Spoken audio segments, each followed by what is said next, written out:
I've been informed of the ruling by the CAF Appeal Board concerning the appeal by Morocco relating to the AFCON Morocco 2025 final match. And I previously expressed my extreme disappointment with the incidences that took place at the final match. And the important thing of what happened on that final match is it undermines the good work that CAF has done over many, many years to ensure that, that there's integrity, that there's respect, that there's ethics, that there's governance, as well as credibility of the results of our football matches. The occurrences, those incidences at the final match of the AFCON Morocco exposes is the work that we are still dealing with concerning the suspicion and distrust. It's a legacy issue. When I became president, one of the major concerns was the impartiality, the independence, and the respect of referees and match commissioners. And a lot of good work has been done, but there continues to be suspicion because it's a legacy issue. It's something that has been there for many, many years, and we consistently deal with that because that's critically important.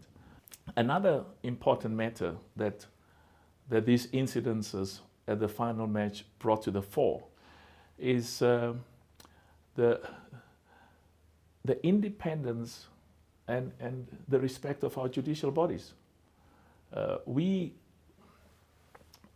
In choosing the members of our judicial bodies, we followed a different path, different from what had been the case before.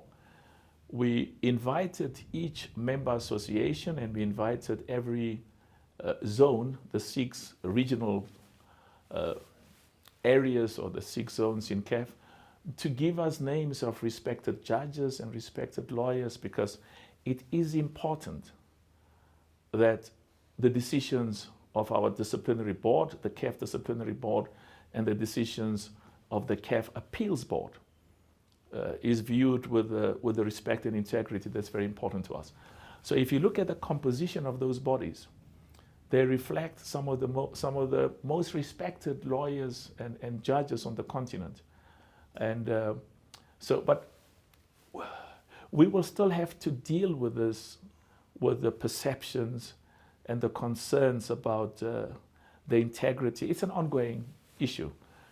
We are very clear at CAF that we are enormously committed to ensure that not only in terms of what we do, because we've implemented best practices. We've identified judges and lawyers from every region, from every zone, from the 54 countries in Africa, to make sure that these are people who have integrity and have a track record.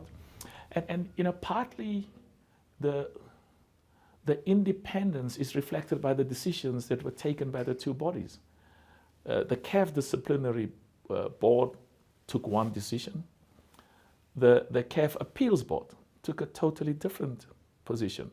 And I'm told that Senegal is going to appeal, which is very important. Every one of the 54 nations in Africa have a right to pursue their appeals and their advance interests, not only at the highest level in Africa, in CAF, but also the highest body, which is the CAS. And we will adhere and respect the decision that's taken at the highest level.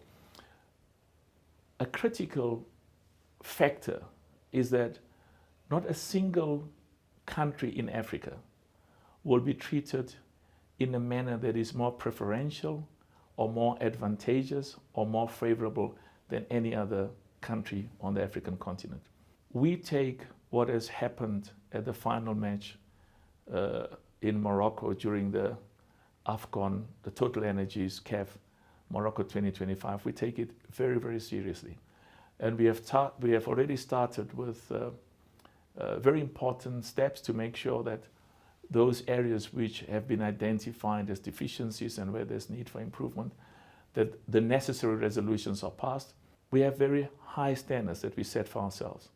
It is important for us that ordinary football supporters and spectators in every one of the 54 countries in Africa, in their judgment, not in CAF's judgment, not in my judgment, regard the decisions of our judicial bodies as fair, with integrity and impartiality, and what is equally important, that they regard our referees, our VAR operators, and our match commissioners as people who are fair and just, and those decisions that are taken reflects the impartiality and independence that's critically important.